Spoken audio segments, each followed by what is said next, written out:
નમસ્તે વિદ્યાર્થી મિત્રો, અમારી YouTube ચેનલ મોડેલ સ્કૂલ સિંસરમાં આપ સૌનું સ્વાગત છે।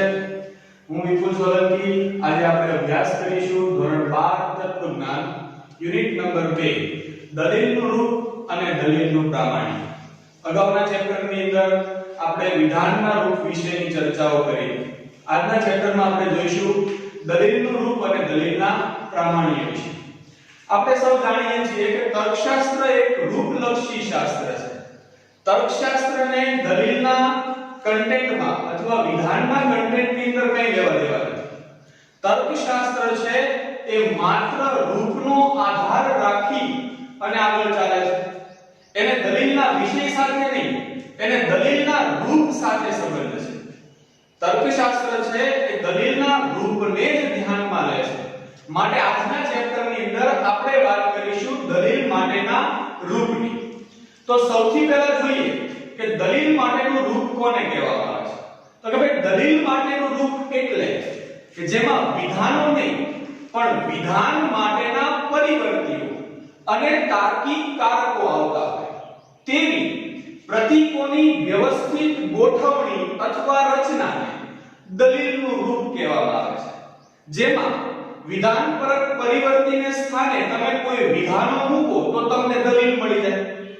એટલે કે આપણે વાત કરીએ, આપણે વિધાનના રૂપ વિશે એવું જોયું કે ભાઈ પ્રતીકો અને તાર્કિક કારકોની ગોઠવણી છે જેને વિધાનનું રૂપ કહેવાય।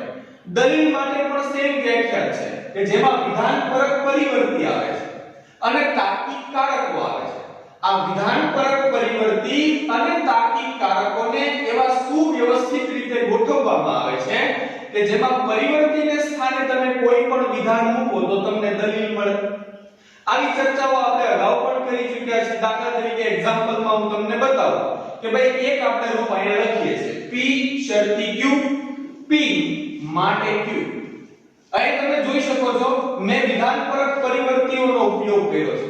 સ્મોલ a થી z નો ઉપયોગ થયો છે। p શરતી q, આમાં p પણ સ્મોલ છે q પણ સ્મોલ છે એટલે કે વિધાનપરક પરિવર્તી છે અને એની અંદર તાર્કિક કારક તરીકે મેં ઉપયોગ કર્યો છે શરતીનો।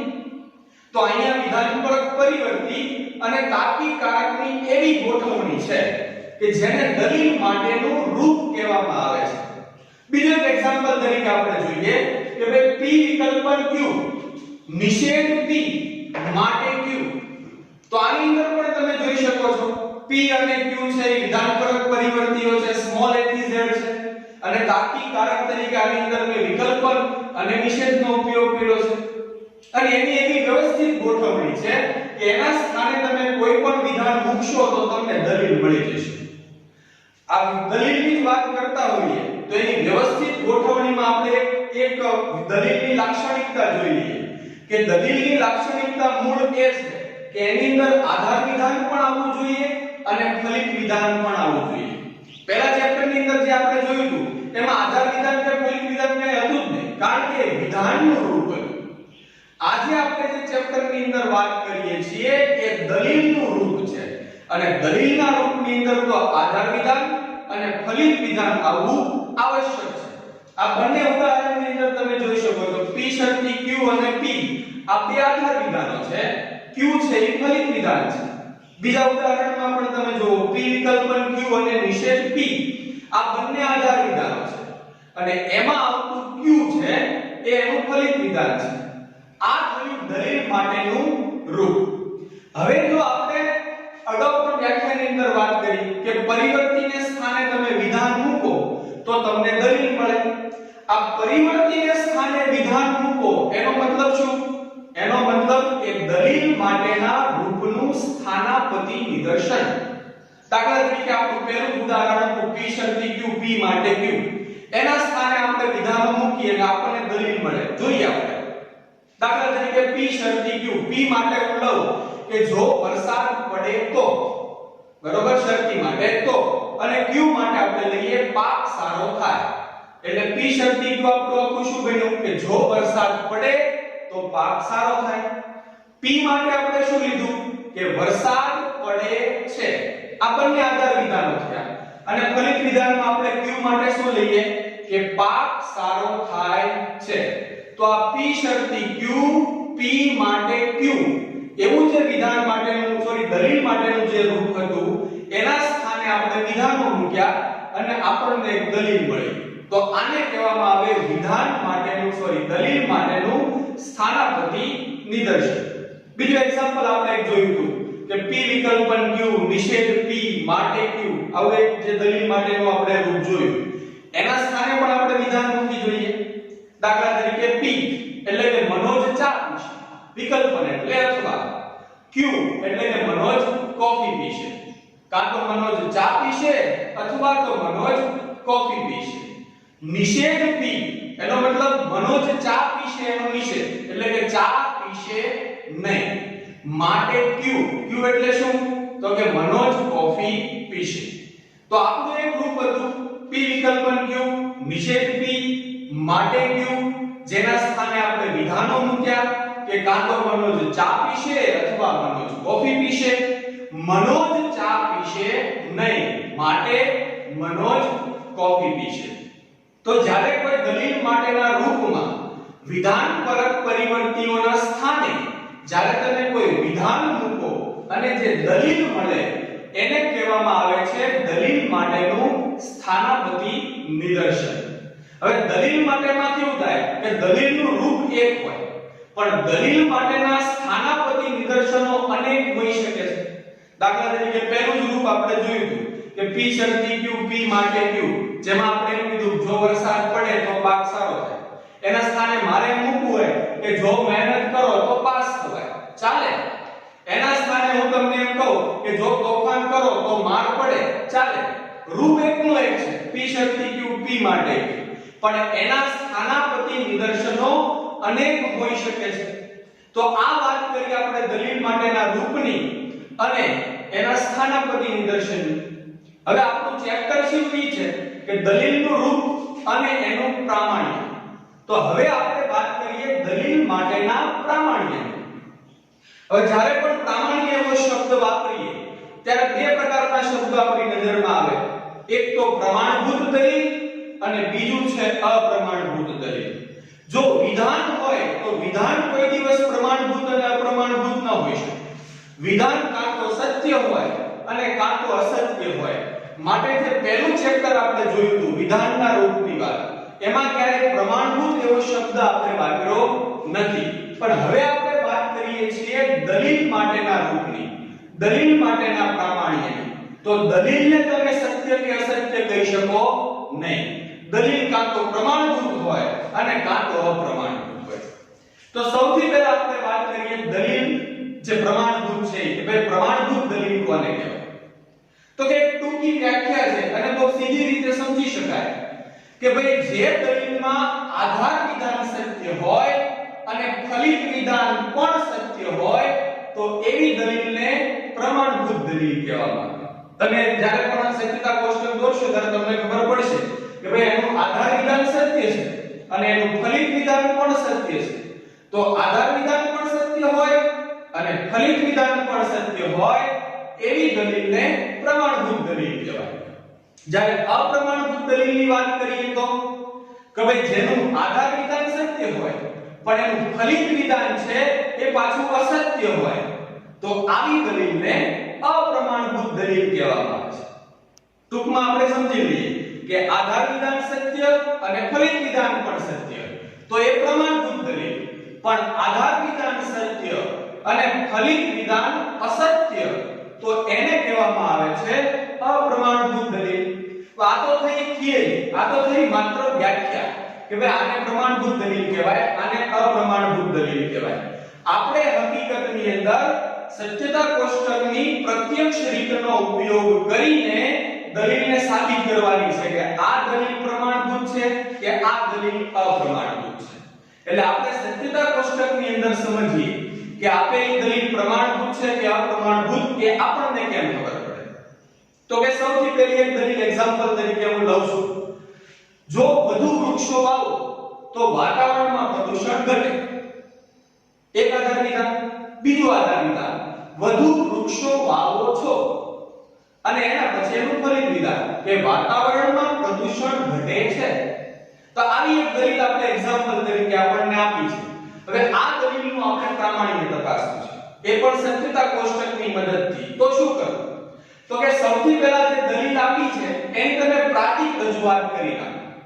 પ્રાતિક રજૂઆત માટે દલીલ માટે તમને વિધાનો ઓલરેડી આપ્યા છે અને તમે પ્રાતિક રજૂઆત કરો છો. પહેલા ચેપ્ટરમાં તમને યાદ હોય તો આપણે જોયું કે કોઈ નિશ્ચિત વિધાન માટે જ્યારે પ્રાતિક રજૂઆત કરો તો તમારે કેપિટલ A થી Z એટલે કે વિધાનપરક અચલનો ઉપયોગ કરવો પડે છે.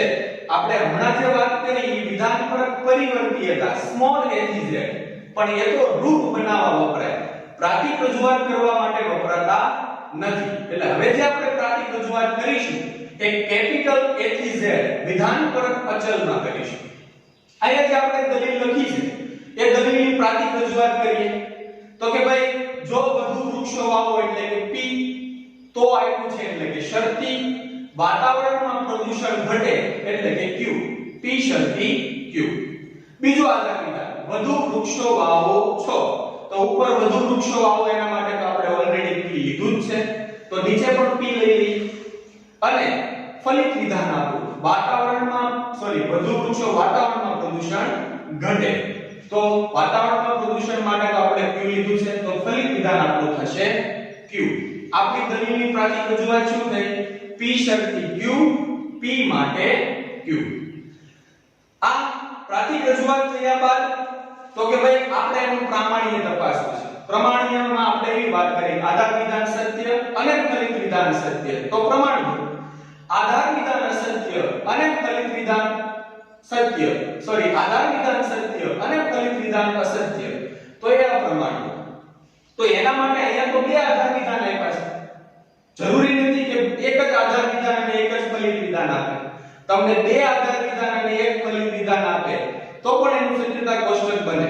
તો સૌથી પહેલા શું કરવું કે જ્યારે બે આધાર વિધાન આપ્યા હોય તો તમારે પહેલા લખી નાખવાનું કે બંને આધાર વિધાનનો સમુચ્ચય કરતા, એમ કરીને નીચે બે આધાર વિધાનનો સમુચ્ચય કરી દેવાનો. પહેલું આધાર વિધાન આપણું શું છે? તો કે P શરતી Q, કૌંસમાં લઈ લીધું. ત્યારબાદ બીજું આધાર વિધાન શું છે? તો કે P, આ બેનો સમુચ્ચય એટલે કે P શરતી Q સમુચ્ચય P. એક આધાર વિધાન થઈ ગયું અને આપણું ફલિત વિધાન તો નક્કી જ છે Q. એટલે એક આધાર વિધાન મળ્યું અને એક ફલિત વિધાન મળ્યું. હવે એનું સત્યતા કોષ્ટક બનાવીએ. સત્યતા કોષ્ટક બનાવતા આપણે અગાઉના ચેપ્ટરમાં પણ શીખ્યા છીએ. 11મા ધોરણની અંદર પણ આપણે સત્યતા કોષ્ટક બનાવવાની રીતનો ઉપયોગ કર્યો છે કે સૌથી પહેલા આદ્ય સ્તંભોની રચના કરો. તો કે આદ્ય સ્તંભ કોને કહેવાય? તો કે દલીલમાં જેટલા સાદા વિધાન આપ્યા હોય એટલા આદ્ય સ્તંભ બનાવો. દલીલમાં કેટલા સાદા વિધાન છે? તો કે P અને Q બેનો ઉલ્લેખ થયો છે, તો કે બે સાદા વિધાન છે. તો પહેલા એક અને બે આદ્ય સ્તંભ બનાવો P અને Q. ત્યારબાદ હવે ગૌણ સ્તંભ બનાવો. ગૌણ સ્તંભની અંદર આધાર વિધાનમાં આપણી પાસે શું છે? તો કે P શરતી Q, તો આપણું ત્રીજું સ્તંભ બનશે P શરતી Q. ચોથું તો કે હવે કઈ વધ્યું નહીં તો પછી આખું જટિલ સંયુક્ત લઈ લો P શરતી Q સમુચ્ચય P. આ બની ગયા આપણા મૂળ આધાર વિધાન, આખું આધાર વિધાન આવ્યું. અને ફલિત વિધાનનો સ્તંભ બનાવી નાખો Q, એટલે આટલા બની ગયા આપણા સ્તંભો. હવે હરોળોની વાત કરીએ. મૂળ બે આદ્ય સ્તંભ એટલે કે બે સાદા વિધાન, તો હરોળો કેટલી બને? 2 દુ 2 એટલે કે 4. તો 4 હરોળ બનશે. એટલે 4 હરોળ આપણે બનાવી નાખીએ. પહેલા સ્તંભની અંદર 2T 2F, પછીના સ્તંભમાં 1T 1F 1T અને 1F. P શરતી Q એટલે કે પહેલાનો અને બીજાનો આપણે શરતી કરીએ. શરતીનો નિયમ આપણને એમ કહે છે કે TF હોય તો F, બાકી બધા T. એટલે પહેલી હરોળમાં તમે જોઈ શકો છો TT છે તો T, બીજી હરોળમાં TF છે તો F, બાકી તો બેમાં TT આવવાનું જ છે. આ બની ગયું આપણું P શરતી Q. હવે તો કે પછીના સ્તંભમાં P શરતી Q એટલે કે ત્રીજું વિધાન અને સમુચ્ચય P એટલે કે પહેલો સ્તંભ. આ બેની વચ્ચે સમુચ્ચય કરવાનો કીધો છે. અને સમુચ્ચયનો નિયમ શું થાય? તો TT તો T, બાકી બધા F. તો તમે જોઈ શકો છો પહેલી હરોળમાં P શરતી Q T છે અને P માં પણ T છે, તો સમુચ્ચય થશે T, બાકીના બધા F. આ થયું આપણું આખું આધાર વિધાન. અને ફલિત વિધાનમાં શું આપ્યું છે તો કે q, એ તો આપણી પાસે રેડીમેડ છે જ તે બેઠો બેઠો આગળ બે પ્રમાણે લઈ લો t f t અને f. હવે જ્યારે આ રીતનું સત્યતા કોષ્ટક બની જાય તો તમારે શું જોવાનું છે કે આધાર વિધાનમાં જે વિધાન સત્ય આપેલું છે એની એક્ઝેક્ટ સામે ફલિત વિધાન પણ સત્ય હોવું જ જોઈએ. આધાર વિધાનમાં જ્યાં જ્યાં સત્ય હોય ત્યાં ત્યાં ફલિત વિધાનમાં એક્ઝેક્ટ સામે સત્ય હોવા પડે.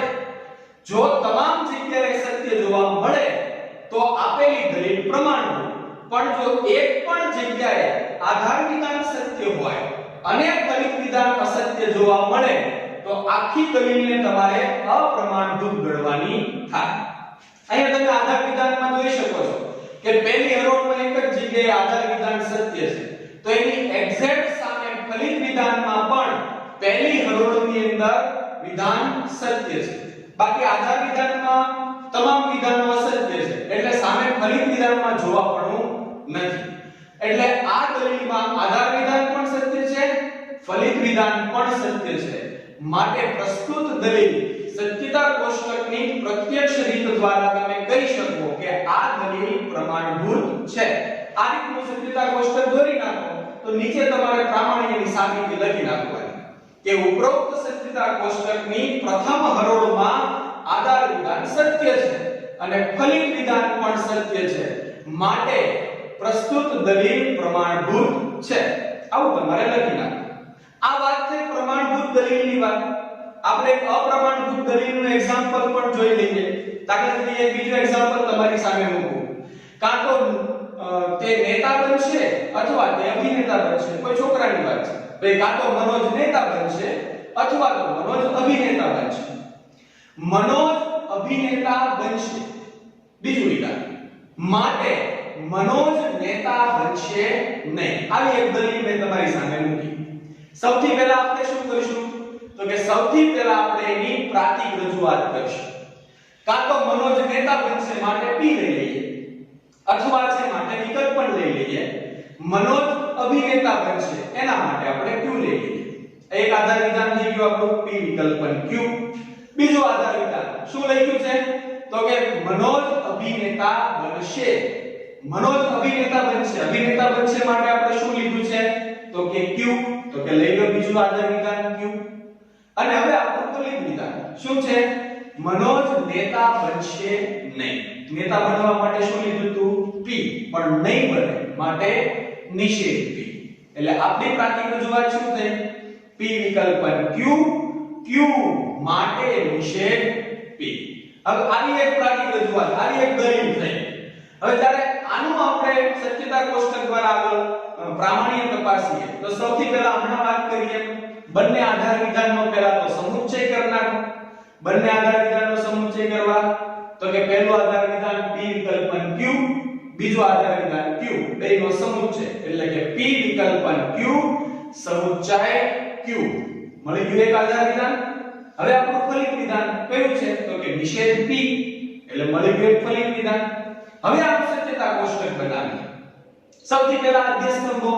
કેટલા સાદા વિધાન છે ભાઈ આમાં તો કે 2 p અને q. તો કે બે આદ્ય સ્તંભ બનાવવા. ત્યારબાદ ગૌણ સ્તંભમાં પહેલા શું લેશું તો કે p વિકલ્પન q. ત્રીજો સ્તંભ બન્યો આપણો p વિકલ્પન q.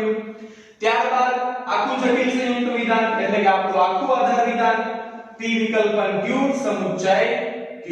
એટલે આ બની ગયા આપણા ગૌણ સ્તંભો. આ છેલ્લું બની ગયું આપણું આધાર વિધાન. હવે આપણે બનાવીએ ફલિત વિધાન. તો ફલિત વિધાન આપણું શું છે નિષેધ p. આ બની ગયું આપણું ફલિત વિધાન. આટલા સ્તંભ બન્યા. હવે હરોળોની આપણે હમણાં પણ ચર્ચા કરી. બે સાદા વિધાન તો ચાર હરોળ બનાવી. tf ની ગોઠવણીમાં પહેલા બે t પછી બે f પછી tf આવા થઈ ગઈ. ત્રીજા સ્તંભમાં p અને q નો વિકલ્પન કરવાનો કીધો છે. વિકલ્પનનો નિયમ તો કે ff તો f બાકી બધા t. તો પહેલી બીજી અને ત્રીજી હરોળમાં 3 t લીધા અને છેલ્લી હરોળમાં ચોથી હરોળમાં p માં પણ f છે q માં પણ f છે. માટે આપણે લીધું આખું વૈકલ્પિક વિધાનમાં અસત્ય f. એટલે આ બની ગયું p વિકલ્પન q. હવે તો કે હવે p વિકલ્પન q નો q સાથે સમુચ્ચય કરીએ એટલે કે 3 અને 2 નો સમુચ્ચય કરશું 3 અને 2 નો સમુચ્ચય કરતા તો કે ભાઈ પહેલી હરોળમાં t છે q માં પણ t છે તો આખું શું બને તો કે t સત્ય બીજી હરોળમાં તો કે p વિકલ્પન q સત્ય છે અને માત્ર q છે એ અસત્ય છે તો આખું સમુચ્ચય વિધાન અસત્ય બને f ત્રીજી હરોળની અંદર p વિકલ્પન q સત્ય છે અને q પણ સત્ય છે તો આખું વિધાન બને સત્ય એટલે કે t અને છેલ્લી હરોળ અસત્ય બને આ બની ગયો આપણો આધાર વિધાનનો સ્તંભ હવે ફલિત વિધાનનો સ્તંભ નિષેધ p પહેલો જે સ્તંભ આપ્યો છે p નો નિષેધ કરતા tt છે તો ff છે તો tt આ બની ગયો આપણો ફલિત વિધાન હવે આમાં પ્રામાણ્ય તપાસ આપણે હમણાં પણ વાત કરી કે આધાર વિધાન સત્ય હોય એની એક્ઝેક્ટ સામે ફલિત વિધાન સત્ય આવવું પડે જો આવે છે તો પ્રમાણિત પણ જો એક પણ વખત નથી આવતું એટલે કે આધાર વિધાન સત્ય છે પણ ફલિત વિધાન જો અસત્ય હોય તો આખી દલીલ અપ્રમાણભૂત બને છે જોઈએ આપણે આ સત્યતા કોષ્ટકની અંદર સત્યતા કોષ્ટકની પહેલી જ હરોળની અંદર આધાર વિધાન છે એ સત્ય છે એની એક્ઝેક્ટ સામે તમે ફલિત વિધાન જોઈ શકો છો અસત્ય છે તો આપણે આગળ કંઈ જોવું જ નથી એક આધાર વિધાન સત્ય છે એની સામે ફલિત વિધાન અસત્ય આવી ગયું એટલે આખી દલીલ આપણા માટે અપ્રમાણભૂત થઈ ગઈ આખી દલીલ આપણા માટે કેવી થઈ અપ્રમાણભૂત નીચે આપણે સાહિત્યમાં પ્રામાણ્યમાં લખી જ નાખવાનું કે ઉપરોક્ત દલીલમાં સત્યતા કોષ્ટકની પ્રથમ હરોળનું આધાર વિધાન સત્ય છે પરંતુ ફલિત વિધાન અસત્ય છે માટે આખી દલીલ પ્રસ્તુત દલીલ અપ્રમાણભૂત છે તો આ થયું અપ્રમાણભૂત દલીલનું એક્ઝામ્પલ આ બંનેની અંદર આપણે કેવું જોયું કે ભાઈ એની અંદર બે આધાર વિધાન અને એક ફલિત વિધાન છે બરોબર હવે આપણે એક એક્ઝામ્પલ એવું પણ જોઈએ કે જેમાં એક જ આધાર હોય અને એક જ ફલિત વિધાન આપણે તમારા મનોયત્નની અંદરથી એક રેડીમેડ સીધી દલીલ આપવામાં આવી છે જો તમને વિધાનના રૂપમાં દલીલ આપે તો તમારે પ્રાતિક રજૂઆત કરીને સત્યતા કોષ્ટક બનાવવાનું સીધી પ્રાતિક રજૂઆત કરીને આપે તો આપણે સીધું સત્યતા કોષ્ટક બનાવી નાખવાનું જો બે આધાર વિધાન હોય તો બંને આધાર વિધાનનો સમુચ્ચય કરીને પછી સત્યતા કોષ્ટક બનાવવાનું પણ જો આપણને ઓલરેડી એક જ આધાર વિધાન આપે અને એક ફલિત વિધાન આપે તો પછી આધાર વિધાનનો સમુચ્ચય કરવાનો રહેતો નથી સીધું જ આપણે એનું સત્યતા કોષ્ટક બનાવી નાખવાનું દાખલા તરીકે એક્ઝામ્પલ તરીકે જો મેં એક દલીલ તમારા માટે મૂકી છે નિષેધ p વિકલ્પન નિષેધ q માટે p સમુચ્ચય q આમાં એક જ આધાર વિધાન છે અને એક ફલિત વિધાન છે તો આમાં આધાર વિધાનનો સમુચ્ચય નહીં કરવો પડે એનું સીધું સત્યતા કોષ્ટક બનાવો કેટલા આદ્ય સ્તંભો બનશે તો કે p અને q તમે બનાવી શકો છો ત્યારબાદ ગૌણ સ્તંભોની વાત તો કે સૌથી પહેલા તો નિષેધ p કરો પછીનો સ્તંભ તો કે નિષેધ q કરો એના પછીનો સ્તંભ તો કે હવે નિષેધ p અને નિષેધ q નો વિકલ્પન કરો જે બનશે આપણું આધાર વિધાનનો સ્તંભ છે અને ત્યાર પછી ફલિત વિધાન આપણું શું છે તો કે p સમુચ્ચય q તો કે p સમુચ્ચય q નો સ્તંભ બનાવો અને ઈ બનશે આપણું ફલિત વિધાન હવે આની અંદર હરોળની વાત કરીએ તો બે સાદા વિધાન ચાર હરોળ tt ff tf tf આપણે બનાવી શકીએ છીએ નિષેધ p કરવાનો કીધો તો p નો નિષેધ કરો tt માં ff નું tt આ થઈ ગયો નિષેધ q નો નિષેધ કરવાનો કીધો તો t નું f f નું t t નું f f નું t આ થઈ ગયો નિષેધ q હવે આપણું જે આખું આધાર વિધાન છે કે નિષેધ p અને નિષેધ q નો વિકલ્પન કરો વિકલ્પનનો નિયમ f તો f બાકી બધા t તમે જોઈ શકો છો પહેલી હરોળમાં બંને f છે તો આખું વૈકલ્પિક વિધાન કેવું આવશે f અસત્ય બાકીના બધાની અંદર સત્ય તો આપણું આધાર વિધાન કેવું બન્યું અસત્ય સત્ય સત્ય સત્ય હવે ફલિત વિધાનની વાત કરો p અને q ના સમુચ્ચય કરવાની વાત છે સમુચ્ચયનો નિયમ tt તો t બાકી બધા f તો પહેલી હરોળમાં t અને t છે તો પહેલી હરોળમાં t આવે બાકી બધે તો f આવવાના છે એટલે આ થઈ ગયું આપણું ફલિત વિધાન હવે પ્રામાણ્ય તપાસ પહેલી હરોળમાં આધાર વિધાન અસત્ય છે તો એની સામે જોવાનું જ નહીં સત્ય છે કે અસત્ય ફલિત વિધાન સામે નહીં જોવાનું પછી આપણે તો આધાર વિધાન સત્ય હોય તો જ ફલિત વિધાન તપાસવા જવાનું. જો આધાર વિધાન અસત્ય આવ્યું હોય તો ફલિત વિધાન ગમે એવું હોય આપણને ફેર નથી પડતો. એટલે પહેલી હરોળને જવા દો.